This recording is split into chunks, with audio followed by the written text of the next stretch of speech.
مجلس الأمن الدولي يناقش قضية الصحراء في جلسة مغلقة، ووفد أمريكي إسرائيلي يتوجه إلى المغرب غدا في رحلة جوية مباشرة هي الأولى منذ الإعلان عن استئناف العلاقات.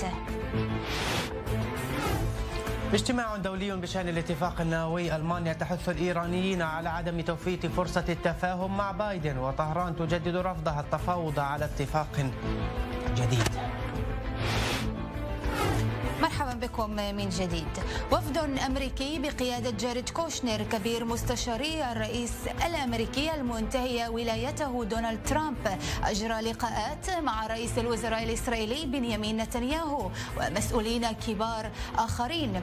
وفد أمريكي من المرتقب أن يرافق وفدا إسرائيليا بقيادة رئيس مجلس الأمن القومي مير بن شبات إلى المغرب غدا في رحلة جوية مباشرة هي الأولى منذ الإعلان عن استئناف العلاقات بين تل أبيب والرباط قبل أسبوعين.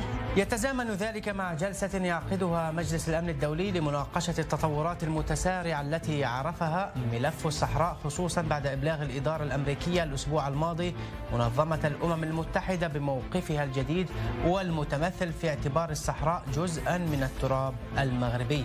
فماذا سيحمل الوفد الأمريكي الإسرائيلي المتجه للرباط؟ وماذا عن التخبط داخل حزب العدالة والتنمية بشأن استئناف العلاقات المغربية الإسرائيلية؟ وهل التحامل أي تحامل البوليساريو على المغرب فقط من أجل الصحراء أم أيضا من أجل التطبيع مع إسرائيل؟ هذا ما نناقشه في ملفنا الأول من هذا المساء. من الولايات المتحدة إلى إسرائيل ومن ثم إلى المغرب تنطلق رحلة التطبيع الجديدة بعد اتخاذ الوفد الأمريكي خطواته الأولى في مسار التثبيت الرسمي بالتزامن مع دخول ملف الصحراء الغربية اجتماعات مجلس الأمن الدولي. قرارات الأمم المتحدة بشأن الصحراء يتم بحثها بعد أكثر من شهر على التطورات الميدانية على معبر الجرجرات بدعوة ألمانية لتتصدر التطورات السياسية مشهد الدراسة الأممية، تحريك للعملية السياسية الصحراوية لدعم تقرير المصير لشعبها، قضية يؤكد مسؤولون في الأمم المتحدة عدم إلغائها مع عدم تغير موقف مجلس الأمن رغم إعلان الولايات المتحدة سيادة المغرب على الصحراء، إعلان يراه مراقبون محملا بتداعيات ميدانية أخرى، في حين يرجح البعض انقسام المواقف الدولية نحوها. السيادة المغربية على الصحراء وتطبيع العلاقات المغربية الإسرائيلية ملفان جمعهما الرئيس الأمريكي دونالد ترامب منذ أيام لينكشف تفرق أحداثها في المناسبات الرسمية. غدا سنكون فخورون بتعزيز اتفاقيات إبراهيم من خلال الرحلة الجوية الأولى من إسرائيل إلى المغرب. وهنا أريد أن أشكر صديقي الملك محمد السادس الذي يمنح شمال أفريقيا والشرق الأوسط فرصة جديدة. من خلال هذا التقدم في الشرق الأوسط آمل أن تركز الدول على المصالح المشتركة من أجل مصالح مواطنيها بدلا من التقيد بأفكار قديمة مسبقة.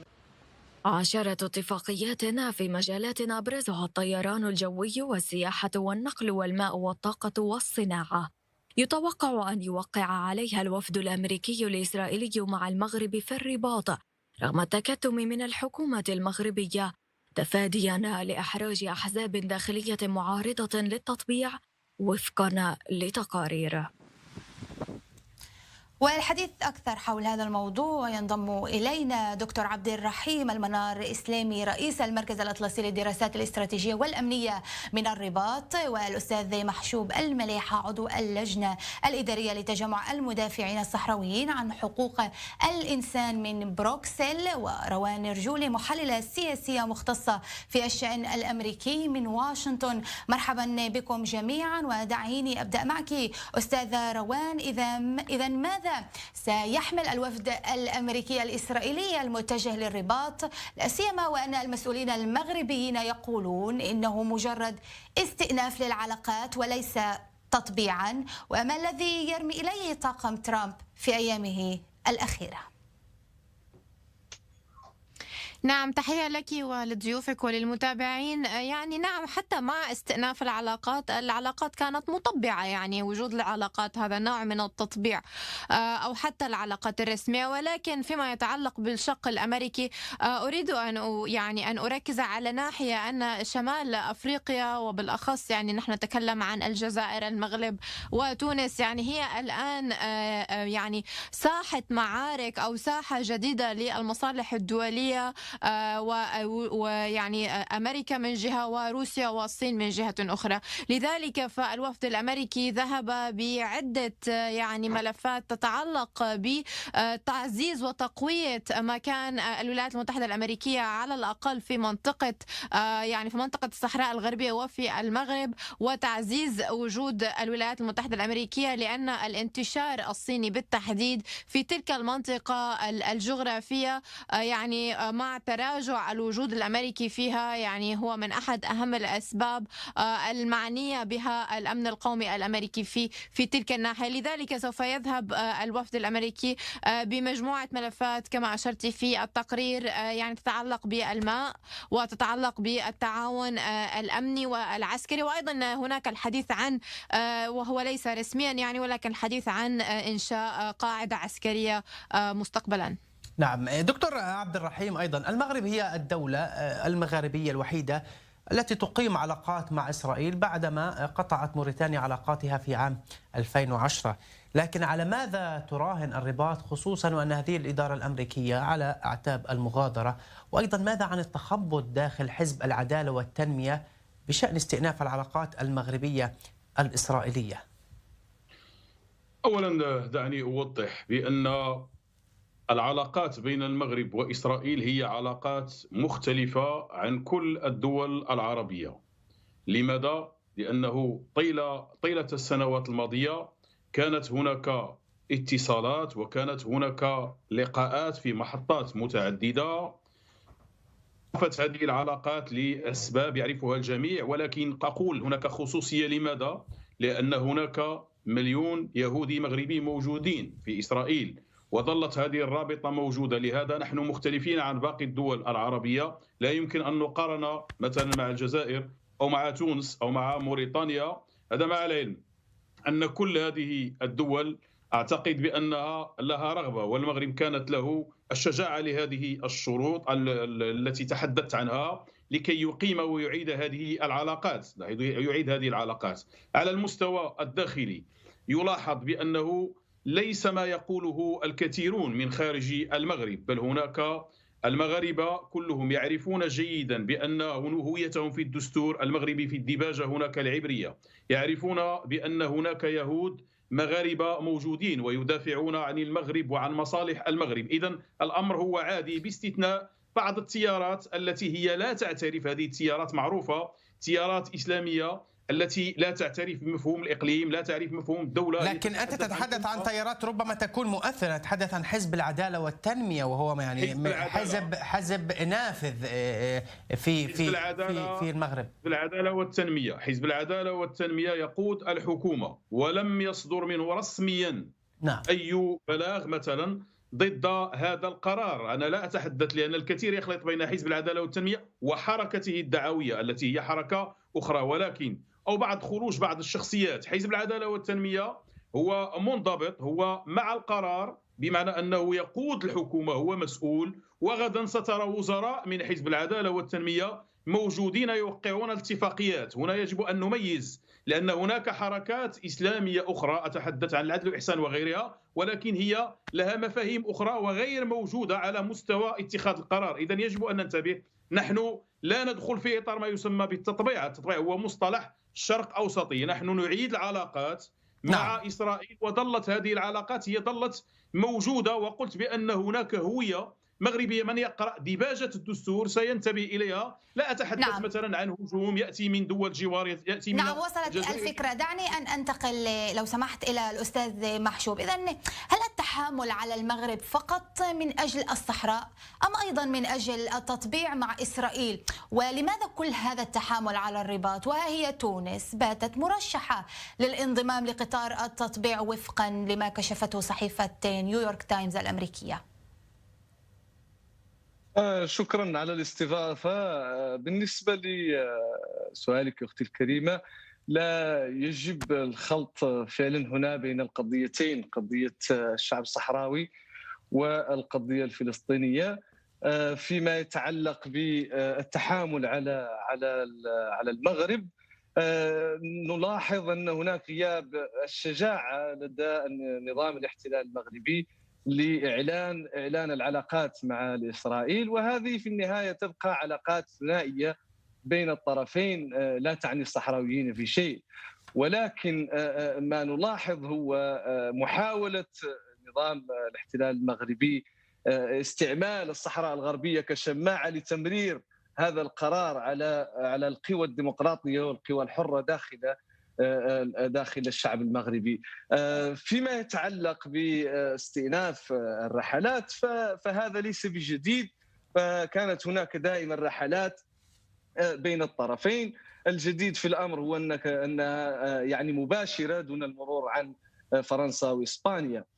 فيما يتعلق بالداخل المغربي وما تفضل به ضيفكم الكريم من الرباط، القوى المغربية فعلا ربما قد تكون لها مواقف أخرى من الموضوع، ولكن مربط الفرس هنا لماذا يتم ربط هذا الإعلان بإعلان ترامب حول الصحراء الغربية أو اعترافه بما يسمى بالسيادة على الصحراء الغربية للمملكة المغربية.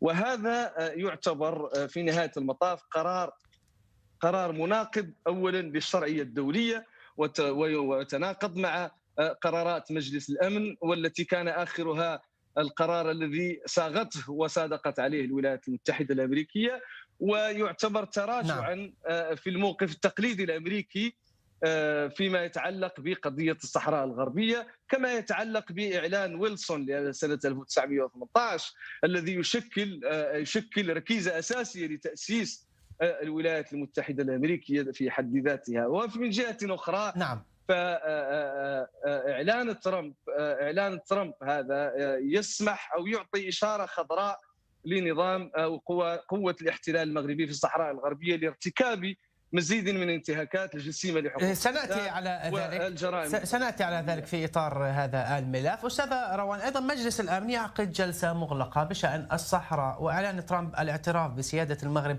عليها يثير مواقف متباينة، لكن هل يمكن أن تتعاطى دول مؤثرة في المجلس مع الخطوة الأمريكية؟ وهنا نتحدث خصوصا عن بريطانيا. وأيضا نذكر بأن تدخل المغرب بشكل سلمي لتأمين معبر القرقرات حظي بتأييد دولي سابقا.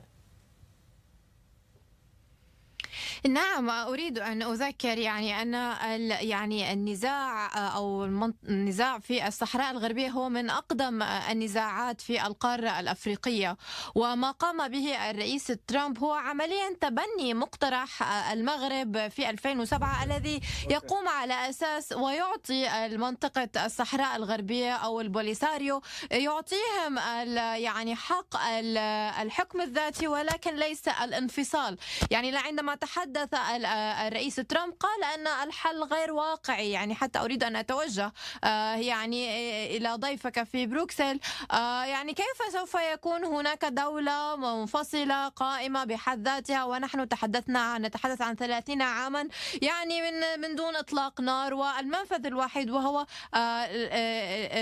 هذا المعبر الذي حدث عليه عدة إشكالات، هو معبر للبضائع من المغرب يمر عبر موريتانيا إلى غرب أفريقيا ويستفيد منه.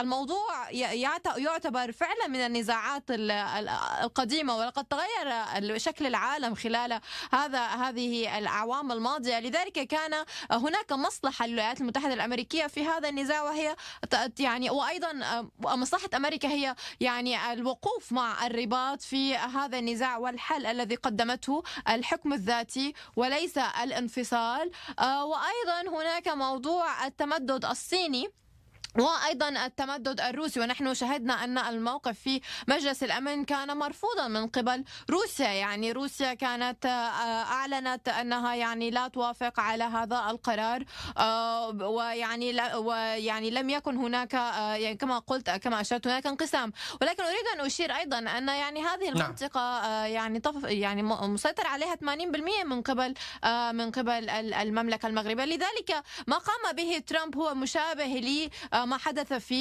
في موضوع القدس ويعني الأمر الواقع، ولكن بناء على معطيات أخرى مغايرة، وهي إنهاء النزاعات. كما هو يريد إنهاء الحروب الغير منتهية، هو يريد إنهاء النزاعات.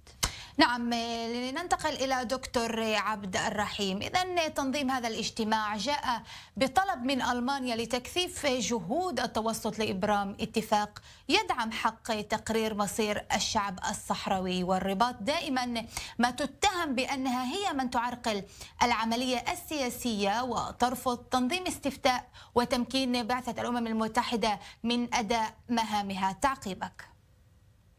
دعيني أولا أعقب على ما قاله ممثل بوليزاريو التي أسميها ميليشيات تندوف بعد العملية الأخيرة، عصابة تندوف. أتحدث بهذه العبارة لأنهم قاموا بأعمال عصابات وهم خارج قواعد القانون الدولي. هو يكذب وكل شيء واضح.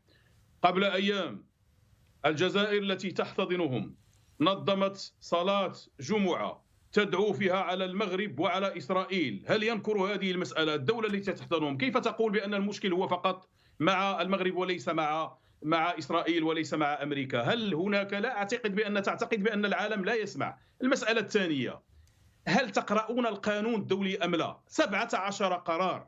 أتحداك أن تذكر لي كلمة استفتاء أو كلمة تقرير المصير. أنت تتحدث عن ويلسون. هذه أعتقد بأنه تاريخ قديم في القانون الدولي لم يصبح يدرس حتى لطلبة الجامعات.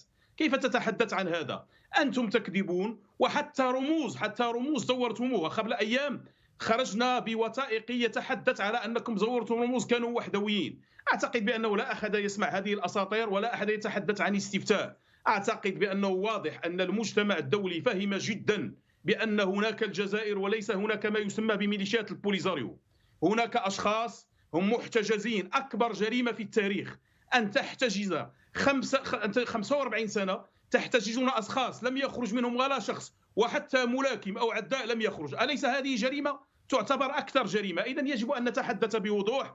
المغرب اليوم إذا كان مجلس أمن يجتمع، فلا أعتقد أن نعطيه مجلس أمن يجتمع. لماذا؟ لأن الولايات المتحدة الأمريكية قامت بعمل كبير غير كل الملف. نعم. الدولة التي كانت تقوم بعملية صياغة قرار مجلس أمن والدولة التي لا حق الفيتو فهي غيرت موقفها، وهذا طبيعي أن يجتمع مجلس أمن في اجتماع مغلق ليخبر بهذا. أكثر من ذلك، سيناقش ما قامت به عصابة البوليزاريو لما أعلنت وقالت بأنها أوقفت إطلاق النار وهاجمت الأمم المتحدة، بمعنى اتفاقية بينها وبين الأمم المتحدة. دعونا نحن اليوم بدأنا نصحح العديد من الأكاذيب والأساطير التي كانوا يطلقونها. لا يعرفون لا قانون دولي حتى حق شعوب تقرير المصير. لاكاتريام نسميه الجيل الرابع الذي يتحدث عن الاندماج ويتحدث عن الحكم الذاتي. هؤلاء الأشخاص يفهمون قانون دولي لبوتفليقة الذي كتبه بوتفليقة ورسائله التي كان يقول هناك قاموس تستعمله الجزائر والبوليزاريو فقط، وهو نسميه بقاموس قانون دولي بوتفليقة وبومدين. هل يعقل أنه بعد كل هذه السنوات يظل حاضرا أمامنا؟ أعتقد بأنه يجب أن نكون واقعيين. شخص يعيش في بروكسل لا يعرف ما يجري في المخيمات، لا علاقة بالمخيمات. في المخيمات لا يوجد صحراويون. دكتور، لنضع التركيز على الموضوع وليس على الأشخاص. ابقى معنا لو سمحت. أستاذ محجوب، لك حق الرد قبل أن أتوجه إليك بسؤال 30 ثانية. تفضل. شكرا جزيلا. فيما يخص ما تفضل به الأخ مسيلمة من الرباط، فهذه ادعاءات دكتور المنار سليمي وليس مسيلمة. عفوا، لو سمحتما لنركز، لنضع التركيز على الموضوع والملف، لو سمحتما. تفضل. نعم، فيما يخص ما تقدم به الأخ على أنه قرار ترامب غير الموضوع. أولا يجب العودة إلى تعريف القانون الدولي للصحراء الغربية وقرارات مجلس الأمن وقرارات الجمعية العامة للأمم المتحدة التي تنص بالكامل على حق الشعب الصحراوي في تقرير المصير وإدراج الصحراء الغربية في لوائح تصفية الاستعمار. فبالنسبة لهذا الجانب فهو مقفل ولا ليس هناك جانب للتأويلات إلا ما نعم. لكن أستاذ محجوب، نعم أستاذ محجوب، الدبلوماسية المغربية تبدو مطمئنة لمخرجات جلسة مجلس الأمن، لكن ماذا عن جبهة البوليساريو؟ هل يعقل أن يعولوا على دفع الإدارة الأمريكية الجديدة نحو التراجع عن موقف ترامب القادم بالاعتراف بالسيادة المغربية على الصحراء؟ وكانت هناك تصريحات كثيرة خرجت من البوليساريو بهذا الشأن. بالنسبة لقرار أو إعلان ترامب كما أشرت فهو خارج الشرعية الدولية، وإدارة بايدن الرئيس الجديد هي مطالبة بالتراجع عن مثل هذه القرارات المتعارضة مع روح القوانين في الولايات المتحدة الأمريكية أساسا والقانون الدولي بصفة عامة. من جهة أخرى فإعلان ترامب جاء في اللحظات الأخيرة لولاية الرئيس ترامب الذي هو تاجر أكثر من رئيس في المرحلة الآنية أو منذ توليه هذا المنصب. تراجع بايدن عن هذا القرار ممكن ووارد جدا، وخصوصا ونحن بصدد انتخابات مجلس الشيوخ الشهر القادم، والذي يحتمل الاحتمال الكبير أن يفوز الديمقراطيين بهذه الانتخابات. وكما تراجع عن قرار ترامب بشأن اتفاقية المناخ فوارد جدا التراجع عن مثل هذه القرارات، بل مطالبين بهذا التراجع عن هذا القرار. ومن جهة أخرى فاجتماع مجلس الأمن جاء بطلب من ألمانيا، ولاحظنا بعد إعلان ترامب يعني ردود أفعال الدول الأوروبية والدول العظمى من بريطانيا إلى ألمانيا وفرنسا نفسها التي أكدت على حق الشعب الصحراوي في تقرير المصير والالتزام بالشرعية الدولية في معالجة ملف الصحراء الغربية. نعم، وصلت الفكرة. نتحول إلى الأستاذ روان. إذن لماذا تصر هذه الإدارة الأمريكية المنتهية ولايتها على كسر قاعدة التوازن التي كانت تسلكها الإدارات الأمريكية المتعاقبة؟ وما هو الإنجاز الأمريكي لطالما كان التطبيع مجرد صفقات لكل منها ثمن معين؟ نعم، أريد أن أصحح لضيفك من بروكسل. لقد تم تبني صراحة الخريطة الجديدة من قبل السفير الأمريكي في الرباط وفي السفارة وأيضا هنا في الخارجية الأمريكية، وسيتم أيضا عرضها على الملك المغربي للتوقيع عليها. وبالتالي يعني حتى الدبلوماسية الأمريكية بغض النظر عن الإدارة تبنت هذه الخريطة. يعني هو قد لا يعلم بميكانيزم أو ميكانيكية العمل في الولايات المتحدة الأمريكية، ولكن هذه القرارات تصبح جزء من الوزارة، هي ليس قرار رئاسي، هو قرار سيادي أمريكي ولا لا يأتي كل رئيس. ويعني إنها ليست اتفاق مثل اتفاق المناخ أو الاتفاق النووي بحيث أنه يمكن نقده، تماما مغاير الموضوع. هذا قرار ويعني ويمس السيادة الأمريكية ولن يتغير وتم تبنيه، مثل ما حصل في السفارة الأمريكية في القدس، لن يتراجع عنها. أريد أن أقول أنه اهتمام الولايات المتحدة الأمريكية في المغرب وفي هذا الملف بالذات يعود مجددا لردع الامتداد والتمدد الصيني وأيضا الردع الروسي. مسؤول عن هذه من الناحية العسكرية، المسؤول عن هذه هو يعني غرفة العمليات أو القيادة المركزية الأفريقية أفريكوم. ونحن نعلم أنه هناك عدة نزاعات على البحر المتوسط وفي أفريقيا مثل ليبيا وأيضا في النيجر وغيرها. يعني لا يوجد هناك يعني وجود قوي للولايات المتحدة الأمريكية. القاعدة الوحيدة الموجودة لها هي في جيبوتي. يعني والامتداد الصيني في أفريقيا إن كان عن طريق السكك الحديدية أو حتى يعني العسكري هو مصدر قلق للإدارة الأمريكية الحالية والقادمة. لذلك الأمن القومي الأمريكي يحتاج الوجود في هذه المنطقة في المغرب وفي شمال افريقيا لدعم العمليات القادمه، ولذلك هو يعني تم ربطه مع السلام مع اسرائيل او التطبيع، ولكن هذه الامور كانت موجوده قبلا. يعني الان هو تعزيز صراحه للوجود الامريكي لردع التمدد الصيني في افريقيا وفي شمال افريقيا. اشكرك دكتور عبد الرحيم، في نصف دقيقه تفضل، لك حق الرد والتعقيب. في نصف دقيقه، يبدو بان عضو ميليشيات البوليزار بروكسل لا يميز بين الأوامر الرئاسية التنفيذية التي جاء بمقتضاها الاعتراف والتي سجلت في السجل الفيدرالي وبين الاتفاقيات مثل اتفاقية المناخ أو اتفاق مع إيران. هو لا أشكرك ونعتذر، لم يتبقى الكثير من الوقت، وكان بودي لو نضع التوصيفات جانبا. في 5 ثواني تفضل أستاذ محجوب.